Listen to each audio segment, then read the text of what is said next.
Alô, amigos, bem-vindos ao Gente que Fala, de 12h50 até as 13h50 pela Rádio Trianon, ainda nestes últimos dias, né? Hoje e amanhã.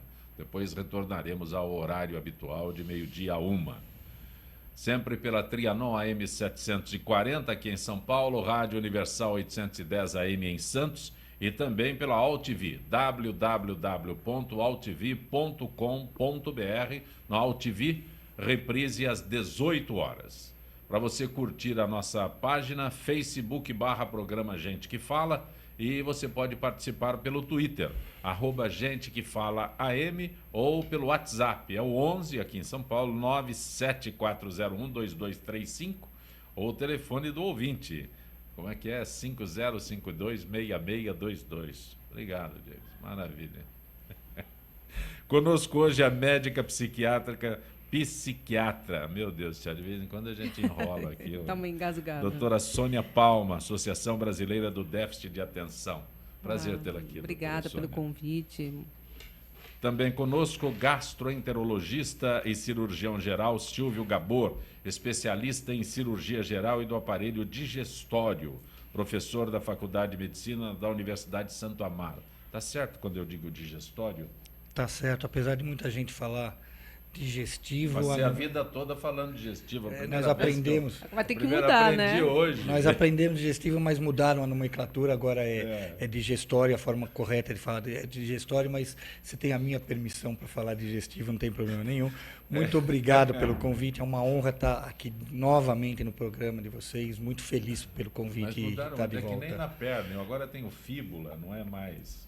Não é mais o perônio. Não é mais o perônio. Você não tem mais omoplata, você tem escápula, não tem mais patela, você tem rótula. Eu já não aprendia antes, imagina agora. Agora aparelho digestório. Me corrija a hora que eu falar digestivo, por favor. Não, porque eu falo digestivo também de vez em quando. Doutora Sônia Palma, Associação Brasileira do Déficit de Atenção, TDAH, é isso? Isso, é uma associação que presta informações sobre o diagnóstico, né, do transtorno de déficit de atenção e hiperatividade. É um site bastante importante para professores, pais e todos aqueles que têm interesse em entender um pouco mais esse transtorno, que atualmente é bastante polêmico, né, e acho que ele presta uma boa opinião positiva, correta, né, com dados científicos sobre o transtorno. A sigla é TDAH. É o transtorno do déficit de atenção e hiperatividade. Não é e falta impulsividade. Essa déficit de atenção com hiperatividade? Não é. Essas crianças são bastante criativas também. Elas conseguem. É que assim, na verdade, tem 3 tipos, né? Tem a criança que é mais ou menos mais desatenta, se apresenta naquele momento mais desatenta. Tem outras crianças que são mais agitadas acima do normal, porque agitada todas as crianças são, isso é importante pontuar aqui. A gente está falando de crianças com prejuízos, crianças que têm um transtorno que afeta a vida delas, a vida da escola, a vida interpessoal, os amiguinhos não querem ficar com ela, não é convidado para festas infantis. E tem as crianças que têm os dois, tem a desatenção e a hiperatividade e impulsividade. Porque o déficit de atenção que a gente, como leigo, conhece, né, é aquela falta realmente de interatividade, de atenção no que está acontecendo ao redor. É também isso, mas é mais do que isso. É uma desatenção no sentido de... Por exemplo, quando eu falo em criança, porque ele é um transtorno que aparece na infância. Quando se detecta, você diagnostica o... E fora isso, não existe um adulto que começou a apresentar transtorno de déficit de atenção e hiperatividade aos 20 anos. É uma doença... Existe também? Não. Que comece, não. É um transtorno que a gente chama do neurodesenvolvimento. A criança nasce com esse transtorno, né? Então, a manifestação é bem precoce. Então, são crianças que são agitadas, mas acima do normal. São crianças desatentas, mas são aquelas crianças que não conseguem aprender, que não conseguem fazer lição, perdem todo o material, perdem compromisso. Ou perdem que não tudo. Segura a atenção. Ele começa a prestar atenção e depois de um tempo ele não consegue sustentar a atenção. Apesar que nós temos vários tipos de atenção, né? Essa é uma delas, a atenção sustentada, aquela que nós precisamos manter durante um esforço para fazer uma lição, para assistir um filme, para ler um livro. Nós precisamos da atenção sustentada. Sustentar esse processo. E essas crianças não conseguem. Não é simplesmente aquela criança que não gosta de estudar. A gente tem que pontuar muito essa diferença para não banalizar o diagnóstico. A grande crítica que hoje é feita por muitas entidades é que toda criança é agitada, toda criança é hiperativa, toda criança é desatenta. Lógico, só que nós estamos falando de crianças com prejuízo, crianças que repetem um ano, crianças que são expulsas da escola, crianças que abandonam a escola com 12, 13 anos, não mais frequentam a escola porque elas não conseguem acompanhar. E aqueles adultos que levam esse transtorno para a vida adulta são extremamente desadaptados socialmente, desadaptados no ensino.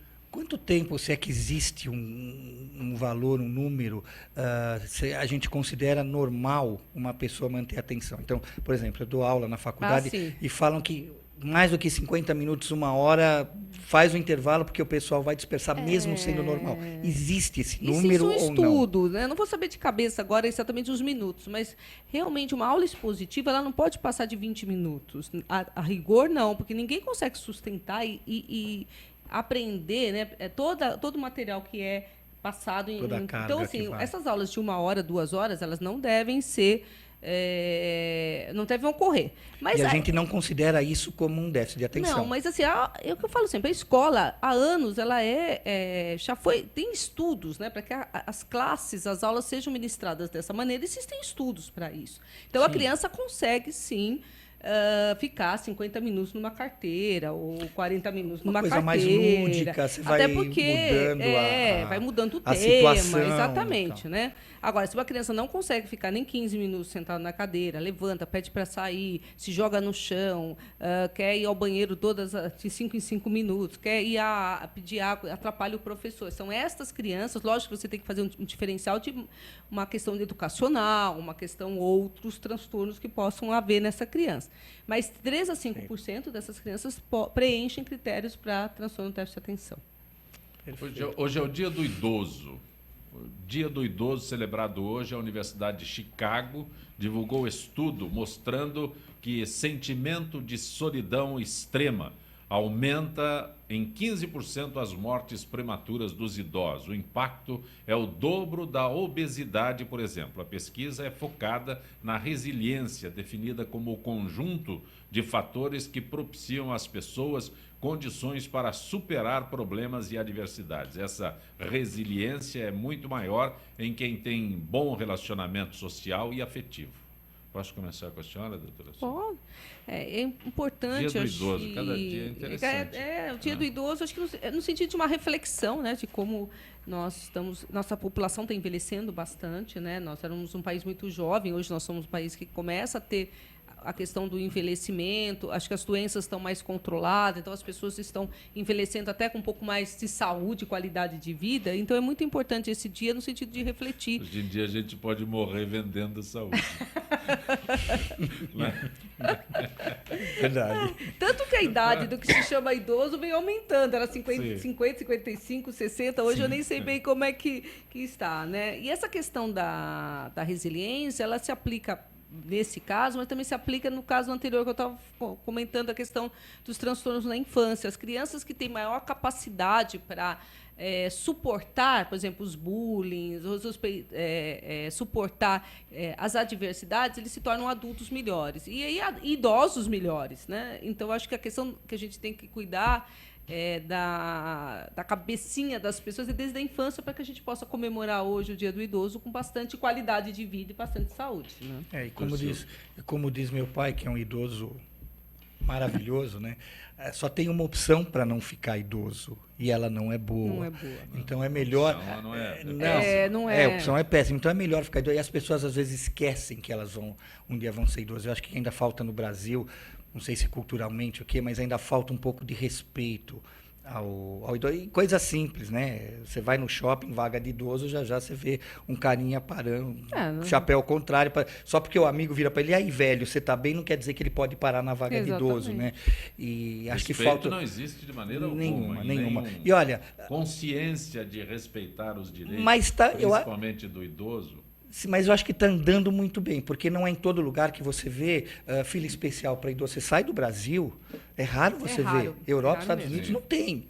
Então, isso acho que nós estamos muito na frente deles, apesar de faltar em algumas situações. É que é uma educação continuada, né? A gente estamos com os jovens atuais, conscientizá-los que eles vão envelhecer e que eles vão precisar de todo o respeito também. Não, né? E o velhinho é bárbaro, né? Muito gostoso. O velhinho é muito uma delícia. Eu já presenciei, né, estrangeiros aqui no Brasil irritados com essas filas de idosos. Pessoas de idade irritados com essas filas de idosos. Por quê? Lá, nesses outros países, é comum que você respeite o direito do outro, se ele é idoso ou não. Não precisaria de regras. Você não precisa de regras estabelecendo que, olha, a partir desta idade, você tem que ser respeitado. Sim, sim. Não é? Mas no Brasil, a lei do cinto de segurança pegou a hora que virou multa. Sim. Ou não fumar em local público fechado só pegou quando virou multa. No Brasil, infelizmente, as coisas vão funcionar por força de lei. Força de lei. Agora, estava ouvindo hoje no rádio que parece que vão começar a multar em São Paulo se jogar papel, se jogar lixo na rua também, né? O vidro, a janela do carro é o grande latão de lixo do brasileiro. Pois é, mas tem que fazer alguma coisa. E se for por força de lei e multa, que seja. Mas tem que melhorar a conscientização, né? Sim, é a coisa da cultura. A coisa da cultura. Não precisa falar para um europeu, para um americano, que ele precisa respeitar um idoso, que ele precisa respeitar uma senhora grávida. Ele já sabe. Sim. Aqui precisa... Né? Não, e no metrô é engraçado, naquelas cadeiras de metrô, eu sempre comento, né, que meu marido usa, né, essas cadeiras e tem sempre um adolescentão sentado, fingindo que está dormindo, né? Dá vontade de acordar, né? Fala, cara... Mas tem que acordar. Cutuca, levanta, por favor, que eu vou sentar.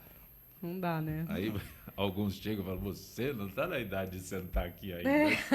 Não, você tem que mostrar a identidade. Eu não vou fazer isso, mas não eu tem esse privilégio. Mas pode colocar a mochila no colo dele. Segura para mim aí, por favor. Já que estamos falando do Dia do Idoso, inseguros e empobrecidos, sem acesso à saúde e à educação, com dificuldade de locomoção. A má qualidade de vida dos idosos brasileiros é notada diariamente, mas uma pesquisa divulgada hoje, Dia Internacional do Idoso, traduz o quadro em números e coloca o Brasil no 58º lugar numa lista de 96 nações com qualidade de vida, pior que de países mais pobres. Vamos citar Bolívia, Equador e El Salvador, Brasil abaixo desses... O índice abaixo desses países. Eu não tinha ideia, não, de que nós estávamos assim, né? Até por conta do que você falou, né? Que a gente vem progressivamente melhorando, né? Sim, eu também não tinha essa... Pesquisa recentíssima. Hoje, Dia do Idoso, aí eles divulgam a pesquisa no Dia do Idoso para saber que o idoso não é fácil. Bem apropriada a data. Mas em 58º Mas eu acho que é isso. Nós tivemos, a nossa pirâmide populacional, ela não tinha muito pouco idoso, né? Hoje tem bastante, vem crescendo, né? Então, eu acho que isso vai ter uma mudança aí de mentalidade, né? Nós estamos nessa transição. Sim, né? O próprio meio vai exigir tudo isso. O Japão tem idosos, é um dos países mais milenários, então eles já acostumaram a lidar com os idosos e protegê-los. Aprenderam a protegê-los. A senhora usou a palavra mas correta. Mas é cultural, né? É cultural, né? Os velhinhos que tem lá, os idosos, eles são cuidados pelos filhos até morrer. Eles têm todo um ritual, né, em relação a esses idosos. No Brasil, não, né?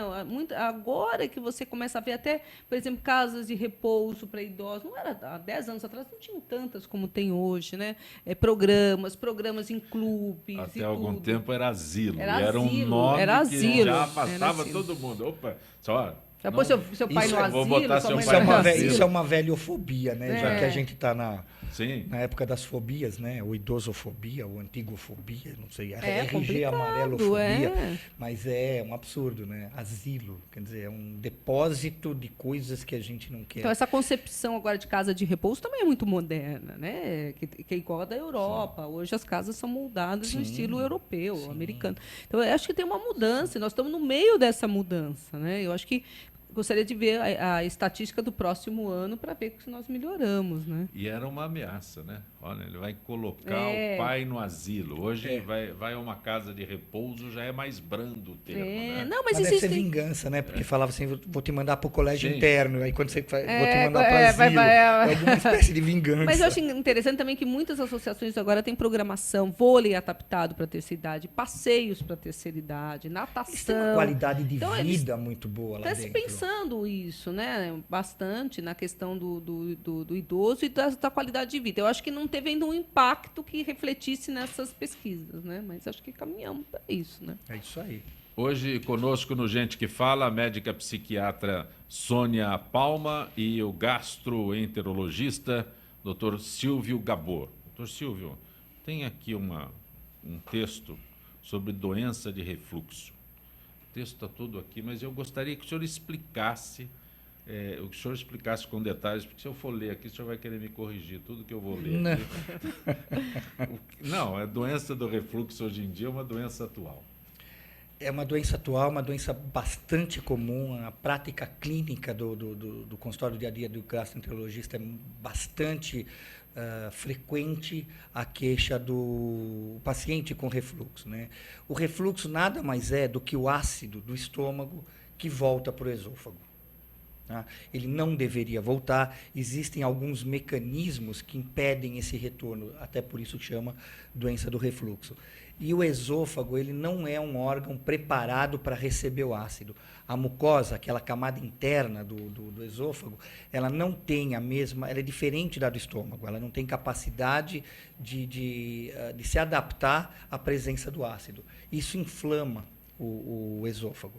Isso dá uma coisa que a gente chama de esofagite, que é exatamente esse processo. Está vendo aí na tela? Tem a flechinha que mostra que o ácido está subindo por esôfago, está passando ali pelaquela portinha ou pelaquela janelinha amarela, que é uma válvula que existe lá, músculo que impede que deveria impedir esse refluxo.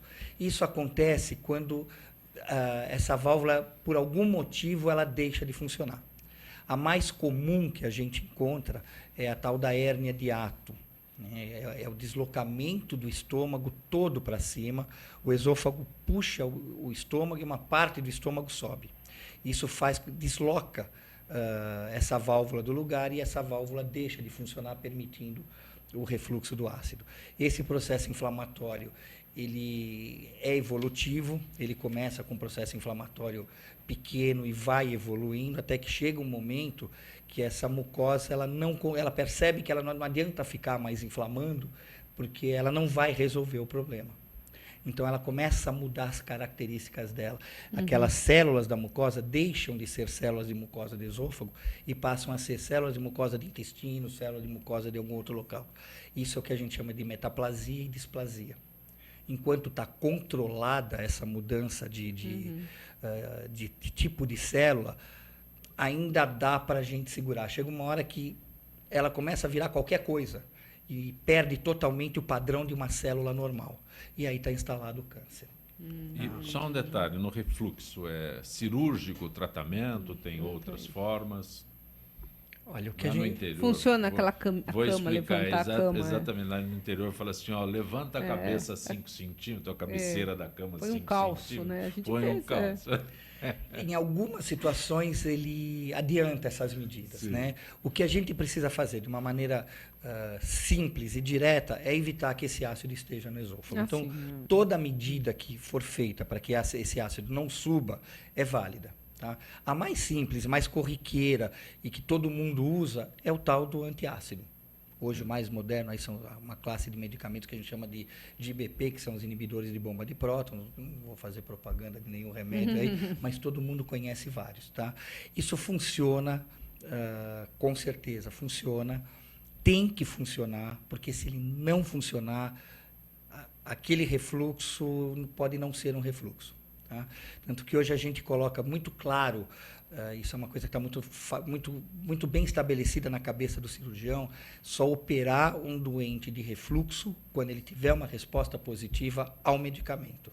Ou alguma outra medida, como fracionar a dieta para não distender demais o estômago, perder peso para não aumentar a pressão.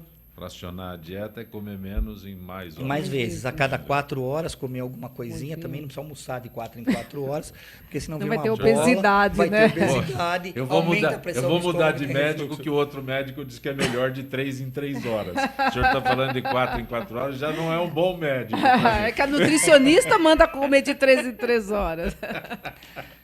Eu interrompi, Olha, desculpa. não. Eu acho bastante oportuna essa tua interrupção, porque as medidas que eu costumo tomar são aquelas que o paciente consegue fazer. Tá? Exatamente. Falar para... Olha, você vai fazer o seguinte, você vai comer de 3 em 3 horas, o teu cardápio é esse. Ele vai fazer se tudo correr bem por 15 dias. Depois ele começa a melhorar e abandona. No máximo. Levantar a cama é muito legal, né? Desde que a tua esposa não tenha varizes e o vascular mandou ela levantar a perna. É verdade. E aí, como é que a gente faz? É no par ou Extremamente ímpar? conflitante. É impraticável. É impraticável. Então você passa tudo isso para o paciente, passa tudo isso para o doente e ele não vai fazer. Aí ele volta, o tratamento que você me deu não funcionou. Porque não dá para ser seguido, né? Não. E o travesseiro alto também não. Tem até uns travesseiros especiais que vendem por aí. Na verdade, Que servem para ronco e também Tem travesseiro que não ronca, né? Nenhum ronco. travesseiro ronca, né? Quem ronca é o cidadão, é a pessoa. verdade. Que tá com a cabecinha dele, né? O ideal é levantar a cama como um todo. Ela Tá. tem que ter 30 graus em relação ao chão, levantando pelo pé da cabeceira. 30 graus? É bastante. São 2 tijolinhos. Mas Não é muita bastante, coisa, não. realmente. Se você usar esse travesseiro, ele pode ser confortável para você ler, pode ser confortável para você ver televisão, mas não é aconselhável pra para dormir. dormir. Ele forma um ângulo, Tá. tá? E esse ângulo vai dificultar a passagem do Eu acho que no estava sentido vendo normal. na apresentação que tem refluxo na infância, né? E uma grande questão que eu tenho visto nos meus pacientes é a obesidade infantil, né? As nossas crianças têm ficado muito gordinhas, comendo muita coisa que dá uma alteração, né, de digestão e tudo, né? E você tem muitos casos de crianças com refluxo. Não, eu especificamente não trato Você não criança, trata tá? criança. Eu trato a partir dos 14, 15 anos. Mas é bastante comum, a gente conversa com colegas que comentam sobre isso, é bastante comum o refluxo em criança e a obesidade infantil, ela é assustadora. Ela é assustadora. É cultural. Eu costumo até brincar de que toda criança tem uma mãe que fala, se você não comer, você não vai jogar bola Sim. bem. Tem uma Exatamente. vovó que fala, se você não comer, você não vai ser bonito. Se não comer, não é nada. Se não comer tudo que está Tudo no que prato. está no prato, exatamente. Né? A nossa cultura é, se não comer tudo que está no prato, você É, não joga bola hoje, você não assiste televisão. não você vai arrumar namorada e sei lá mais o quê. E hoje a gente tem... as mães trabalham, isso é um problema muito sério. Então, a comida é feita de qualquer maneira, E uma mudança lanche aí radical. com M. Uma mudança radical nos nossos hábitos é o fast food. Sim. Isso não Sim, existia. não existia alguns anos atrás. Não. Não existia. A questão de. Não é muito tempo, não. A questão de 30 anos, fast food não existia no Brasil. Não Começou a invadir o Brasil a questão de 30 anos. Então, essa mudança de hábito está refletindo hoje e violentamente, doutor Silvio. Pois é, isso é assustador. É assustador. A obesidade infantil é uma coisa que a gente precisa ficar muito de olho, precisa prestar muita atenção, porque é um problema de saúde grave que daqui a 20, 30 anos a bomba vai estourar. Vai Nós vamos pagar esse preço, né? Para pagar esse preço, colocando os 30 anos que eu já me referi, né, do início da implantação das redes de fast food no nosso... Eu tomo por base, é muito simples, que meu filho tem 35 anos e quando ele nasceu que estava começando... ele estava começando... A febre, né, dos fast ele food. estava começando a sentir o apelo dessas redes que estão hoje, né, por todo o Brasil, indistintamente. E me lembro que nós fomos em Santa Catarina, uma cidade de Santa Catarina, por lá, e tinha a inauguração de uma dessas lojas que já se referiu naquele dia. Então, a fila na praia foi um negócio. Eu falei para ele, mas não é melhor se a gente chegar em São Paulo, você ir lá, né? Não, mas hoje é que inaugura aqui. Então, eu fiquei vendo ele na fila durante uma hora e meia. E eu não vou poder falar para os meus amigos que eu fui na inauguração. Sim. Né? E aí já incorpora nos hábitos, né? Exatamente, né? Então essas coisas hoje é o reflexo. Já está colocando mais 20 anos, então é um reflexo de 50 anos na vida da população. Eu coloquei 20 anos em relação a essa garotada que hoje tem 10, 12 anos. Sim. Quando eles chegarem nos 30, 35, eles estão Vai ter que procurar o Não gasto. vão ficar idosos. Se bobear, não vão ficar não vão idosos. comemorar o dia do idoso. Não vão comemorar o dia do idoso, Não. lamentavelmente. Né? Não, uma pena, mas é não. um contrassenso, porque a vida do brasileiro está aumentando, não é? Parece, na verdade... mas assim, parece, na verdade, que a gente tem cuidado um pouco mais dos idosos, mas tem esquecido um pouco das crianças, né? As crianças estão ligadas na TV o tempo inteiro, no computador o tempo inteiro, não fazem exercício, comem no fast food, comem qualquer coisa, e aí nós vamos ter uma geração de idosos com problema. Ok. Você está conosco no Gente que Fala, que é rápido o negócio, pela Rádio Trianon AM 740, aqui em São Paulo, Rádio Universal 810 AM em Santos, AltV, www.altv.com.br, na AltV reprise às 18 horas. Para você curtir a nossa página, Facebook/Programa Gente que Fala, o Twitter é @GenteQueFalaM e o WhatsApp é o 11 aqui em São Paulo, 974012235 e o telefone à sua disposição, 5052-6622, hoje com a psiquiatra Sônia Palma e o gastroenterologista Dr. Silvio Gabor, neste nosso Gente que Fala. Voltaremos em instantes.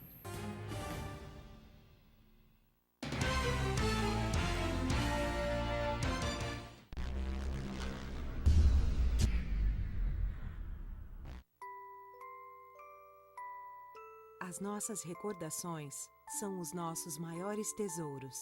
Carregamos durante toda a nossa vida. Manipular, distorcer ou implantar falsas memórias, além de ser uma violência, é crime. Somos responsáveis por esse tesouro. Não promova alienação parental.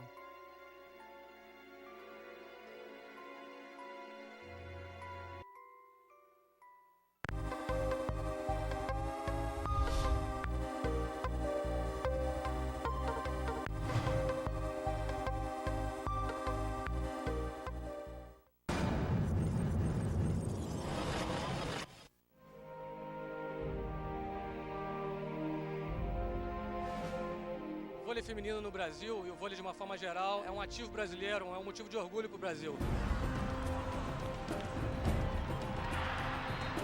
Superação, a união, acreditar. A força do grupo, todos dependem de todos. Toda ação é uma interação. Esse time começou em 1997, no Paraná, numa associação com o Bernardo. A Unilever, na realidade, ela não entrou, ela construiu comigo isso aqui. São 15 anos juntos, começamos com Rexona Days, hoje Unilever, todos os seus produtos estão conosco. Ou seja, foi um projeto construído a 4 mãos. Para divulgar a marca na essência dos seus valores. Nesse caso, os valores estão ligados à responsabilidade social, inclusão social, desenvolvimento humano, tudo isso através do esporte. A Unilever é fundamental para o voleibol brasileiro, né? Revelando talentos para a seleção brasileira. Tudo que está por trás, que às vezes vocês que estão aí não veem, são eles que estão fazendo. Eles façam que nós, atletas, tenhamos tranquilidade para fazer o nosso jogo da melhor forma possível. E eu acho que o grande símbolo do nosso time é o Bernardinho. É um exemplo pra gente, é um cara que sempre tem boas palavras para dizer, apesar das broncas. Ele grita, esperneia, puxa o cabelo, mas tem um coração muito grande.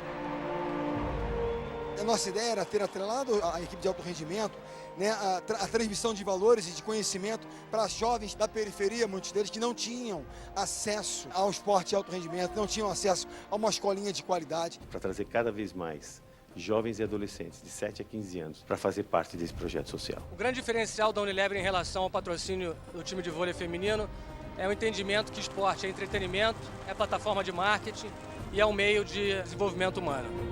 Então o esporte é um canal poderoso porque lida com emoção, lida com paixão e hoje essa é a forma mais poderosa de engajar fãs. Você vê a torcida gigante, todo mundo veio no sacrifício de ônibus. Eu vim lá de Belém do Pará, da minha terra para trazer sorte para o Unilever. A gente tem os Unilovers sempre no ginásio lutando, trazendo energia, trazendo otimismo para o time em todas as situações.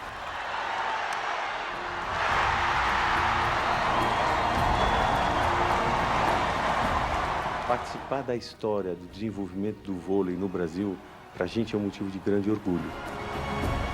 Além de uma relação profissional espetacular, construtiva, uma relação humana. Pessoas da Unilever que me ensinaram muito, me ajudaram a construir isso, que para mim é a maior realização profissional da minha vida.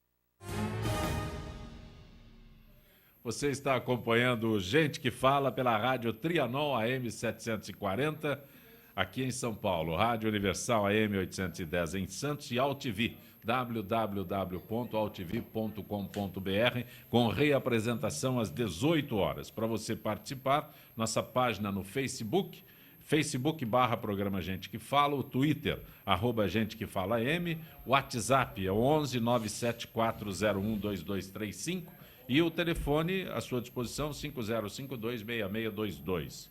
Cirurgião plástico, doutor Nelson Letísio. Boa tarde, doutor Letísio. Como é que você está, Zé Copé? Tudo em ordem? Tudo bem. Doutor Letísio, eu não sei se os senhores me colocam os nomes aqui, que nem com óculos eu consigo. Abdominoplastia. Isso, até que você destravou bem a língua. Beleza. Então não vou me arriscar mais. Perda de peso significativa da cirurgia bariátrica gera a perda da elasticidade da pele, prejudicando não apenas o aspecto estético, como algumas funções vitais. Dr. Nelson Letísio, por favor. Eu não vou arriscar a palavra de novo. Abdominoplastia pós-bariátrica, você quer dizer? Sim. Quais as indicações e cuidados? Zé Copé, a bariátrica, geralmente existe uma perda ponderal bastante acentuada, usualmente acima de 30 quilos. Eu já tive paciente que perdeu 80. Então, você vai gradativamente vendo a necessidade de cada coisa. Via de regra, um bariátrico faz de 4 a 6 cirurgias após cirurgia. Após a perda ponderal, ele tem que fazer de 4 a 6 cirurgias. Usualmente a gente inicia pela cirurgia de abdômen, porque o abdômen no gordinho ele já é projetado, né? Ele já tem não só a cavidade, a projeção intraabdominal, né? Quer dizer, aquela projeção anterior do abdômen e também a flacidez. E quando existe uma perda ponderal acentuada, não só pela diminuição de peso, e sim pela alteração do metabolismo, que diminui a absorção de algumas coisas, existe uma flacidez mais exacerbada da pele, fatalmente o paciente vai ter que cair numa cirurgia bariátrica, numa abdominoplastia pós-bariátrica. Então, você passa por uma cirurgia clássica de abdômen e, por vezes, você faz uma torsoplastia, que é a continuidade da cirurgia do abdômen, dando quase que uma volta no corpo do paciente, porque essa flacidez de abdômen se estende para a lateral e outras vezes você tem uma flacidez muito acentuada em toda a parede anterior do abdômen. Então você faz aquela cirurgia que a gente chama de âncora, ou seja, tem assim aquela cirurgia embaixo, que assim segue a cesárea e segue em relação aos ossos ilíacos, e às vezes você tem que fazer também uma cicatriz vertical que chega até o apêndice tifoide, até o externo. Então você faz uma retirada não só superocaudal, mas também no sentido lateral. Então você tem uma retirada em âncora, mas isso depende de cada caso. A gente tem que avaliar paciente por paciente, mas fatalmente pós-bariátrico o paciente faz abdominoplastia. Doutor Letísio, deixa eu aproveitar e fazer uma consulta já. Né? Grande prazer, cara. Grande prazer. Após a bariátrica, não é? Isso. Às vezes você vê uma pessoa que passou por um tratamento desse, uma cirurgia, então ele está com uma calça normal, parece que ele está com uma pochete interna. Isso. Dá para ficar com barriga de tanquinho depois disso?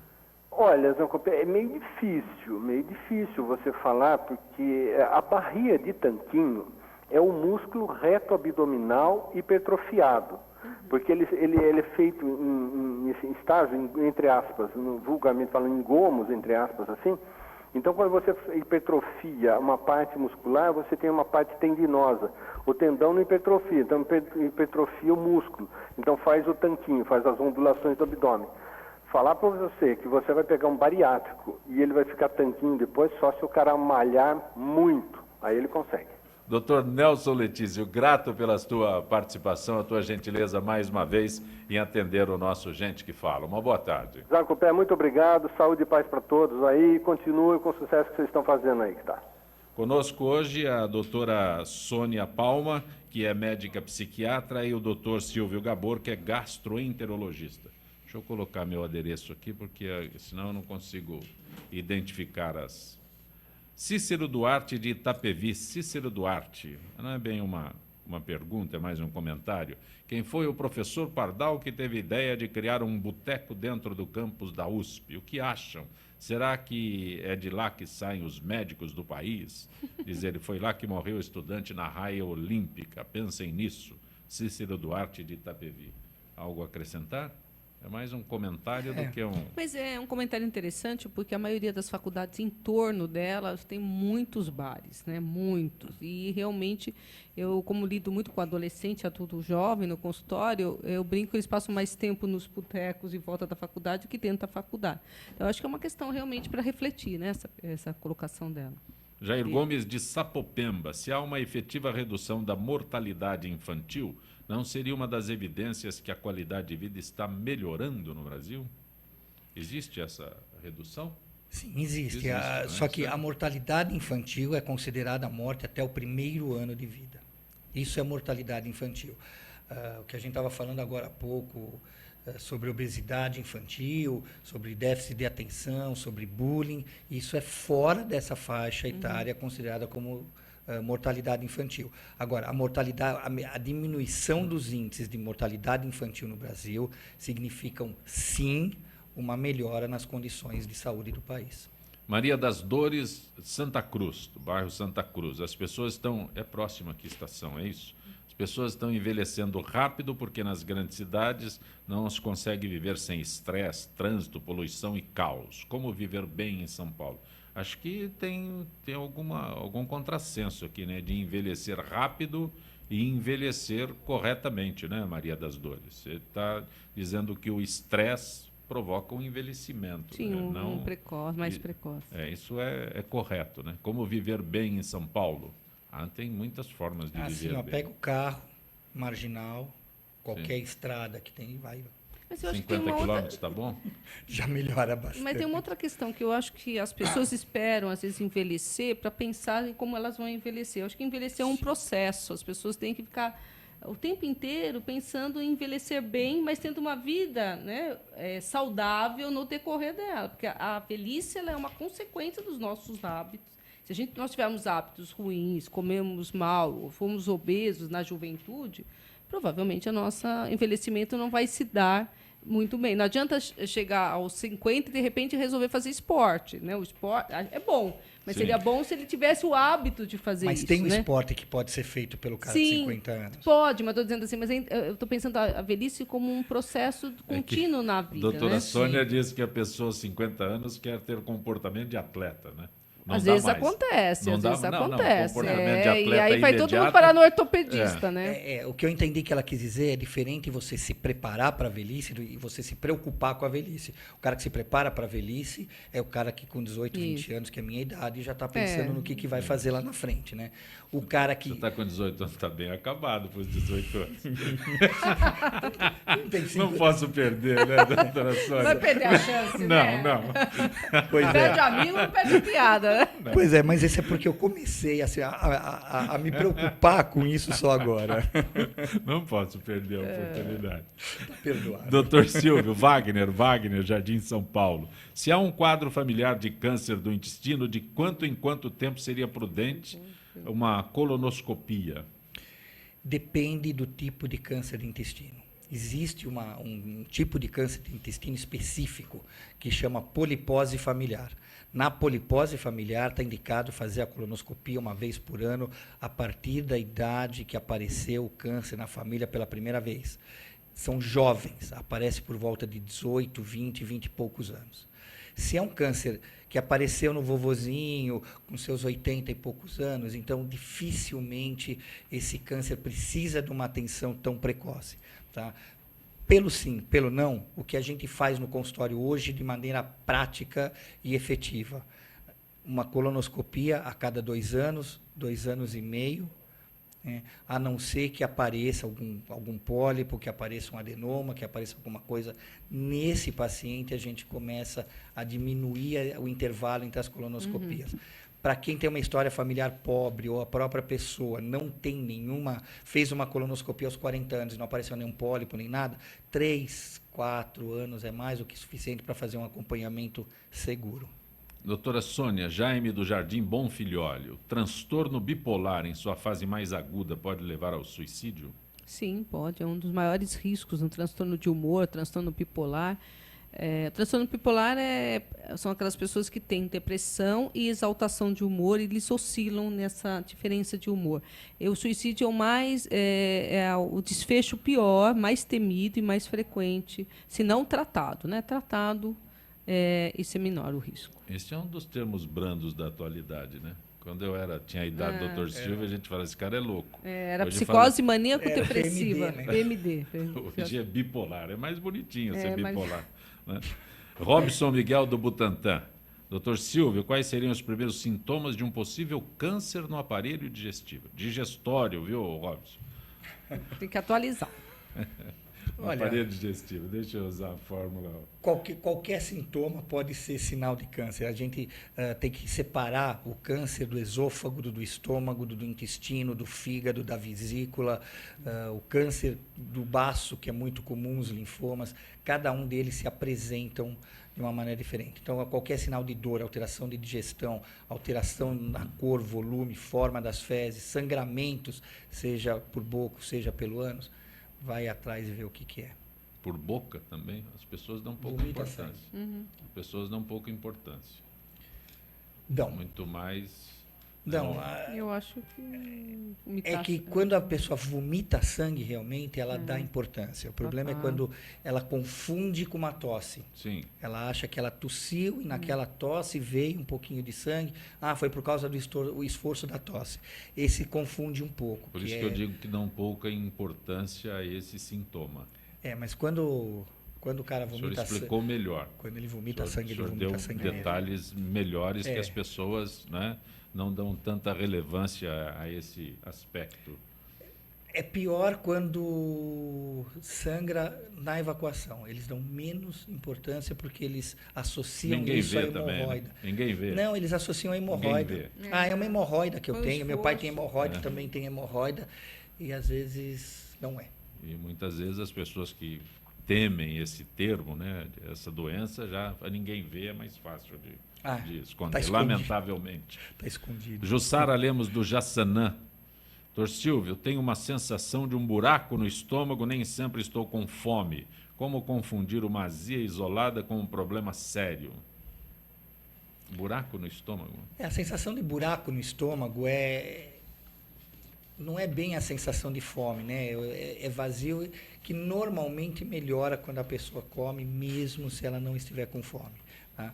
A maneira mais segura, mais correta de se fazer essa diferenciação, vai no gastroenterologista, se precisar faz uma endoscopia, a endoscopia vai te dar o diagnóstico de certeza praticamente do que está acontecendo.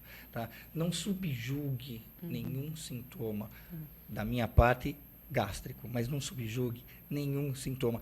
Eu sempre falo para meus pacientes, eu prefiro te falar isso não é nada do que te falar por que você não me procurou antes. Então, na dúvida, procure um especialista. Perca uma tarde e vai ver o que está acontecendo. Doutora Sônia Palma, médica psiquiatra. Doutora Sônia, a senhora já fez referência a isso, mas hoje o termo de bullying nas escolas é extremamente difundido, é algo que as pessoas querem, eu diria, contornar nos dias atuais. A senhora pode falar um pouco mais sobre o relacionamento das crianças, bullying, que é um assunto... Nossa, inesgotável, né? Na verdade, extremamente atual, lamentavelmente. Eu não sei se ele, na verdade, a gente... Nós sempre teve. Nós temos 18 anos também, Sim, né? sim. Desde pequeno, na escola, Não a gente posso falar a sofre. mesma coisa para a senhora. Seria muito deselegante. Nós somos jovens, não, mas assim, isso existe há muito tempo, essa questão de apelidos. Mas né? não era um bullying. Tomou força eu acho que com a ter um história nome do bullying, do termo. para dar eu acho que hoje as crianças estão mais abertas, elas estão mais desenfreadas, né? Antigamente a própria escola tinha uma ascensão maior sobre essas crianças, os pais também. E eu acho que esse bullying o bullying não tinha essa gravidade que tem hoje. Hoje, as crianças que sofrem bullying, muitas vezes elas abandonam a escola. O grande problema que eu tenho hoje enfrentado no meu consultório é as crianças que são mais gordinhas, são mais baixinhas, são mais morenas, não importa, elas acabam recebendo tantos apelidos e sofrendo, às vezes, até agressão física, que elas abandonam a escola. E isso é o ápice, né, da questão do bullying, né? E muitas vezes a escola não sabe como lidar com isso, os pais não sabem como lidar com isso. Esse é o ponto que eu ia perguntar. Sempre se fala sobre escola, mas e os pais? Qual seria a atitude dos pais numa situação dessa? Eu acho que, assim, primeiro entrar em contato com a escola, o que a gente tem orientado, entrar em contato com a escola, para entender o que está acontecendo, que situação é essa, porque muitas vezes a gente fala, essa criança sofre bullying, mas ele também produz bullying, ele também faz bullying. Não existe só o que sofre, mas também tem, em criança ele sofre, mas ele também faz. Então, entender a situação. Às vezes eles têm esse comportamento de ficarem se irritando mutuamente, né? O que hoje, numa escola, no recreio, outro dia eu passei até num horário de entrada, estava um se jogando em cima do outro, tantos socos um no outro, como se fosse uma briga. Isso, muitas vezes, a escola não consegue intervir de uma forma mais saudável. Isso talvez não seja um comportamento legal entre colegas. Então, acho que os pais devem procurar a escola, entender o que está acontecendo, né? E o que existe. O mais correto seria a própria escola chamar essas crianças envolvidas no bullying e colocar para conversar. Né? Entender o que está e fazer com que elas reflitam sobre a atitude dela. Isso é um aprendizado. Né? Sair desse comportamento é uma reflexão, é um aprendizado. Poucas escolas têm esse manejo. Dr. Silvio Gabor, eu tenho aqui um texto, mas eu gostaria que o senhor explicasse, que o senhor, é mais fácil eu perguntar para o senhor do que eu ler tudo isso daqui. Existe uma forma de evitar problemas intestinais?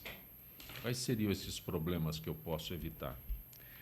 Olha, hoje a gente consegue dividir as doenças intestinais basicamente em dois grandes grupos, né? As doenças funcionais e as doenças anatômicas.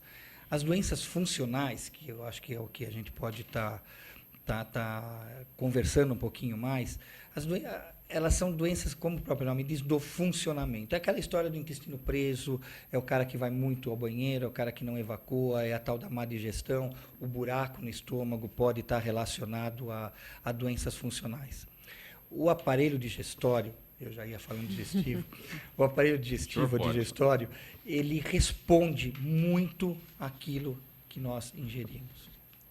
Então, é importante comer dos três tipos das três classes de alimentos, né? Carboidratos, gorduras, proteínas. É importante ter vitaminas na dieta. Fibras é fundamental. Sim. Tomar água, pelo menos 1,5 litro, 2 litros de água por dia para hidratar as fezes, para hidratar o aparelho digestivo como um todo. Tá? Então, são medidas que as pessoas podem tomar e que, com certeza, vão ser eficazes. Tem as doenças que são anatômicas, que aí entra o caso do câncer, o caso da úlcera, o caso do refluxo, que aí tem que tratar com medicamento mesmo, é um pouco mais complicado de a gente tentar mexer com isso só na base da dieta. Dá, numa fase inicial dá, mas se for um pouco mais avançado é um pouco mais difícil e nem sempre o resultado é o que a gente estava esperando. Enfim, tomar cuidado com o que a gente... E ao contrário do que a maioria das pessoas pensam, tá? O gastroenterologista não dá receita de comida. Isso é função do nutrólogo ou isso é função da nutricionista.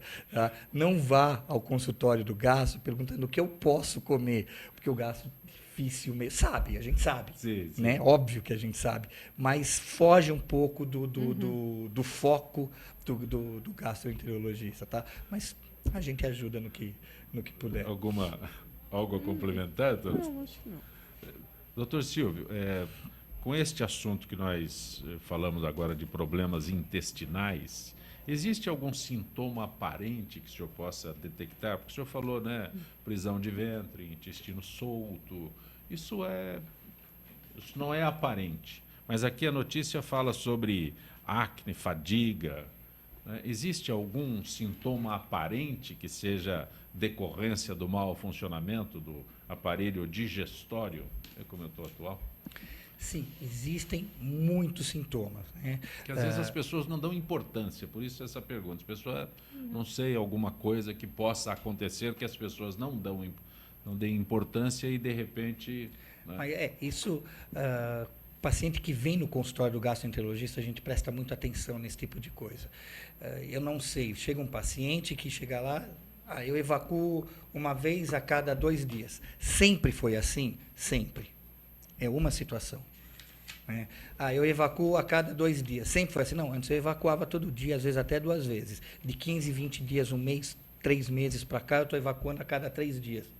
Isso gera uma série de raciocínios na gente. Então, vamos entender. Tem dor, não tem dor, tem alteração das fezes, o aparecimento de acne pode estar muito relacionado ao intestino.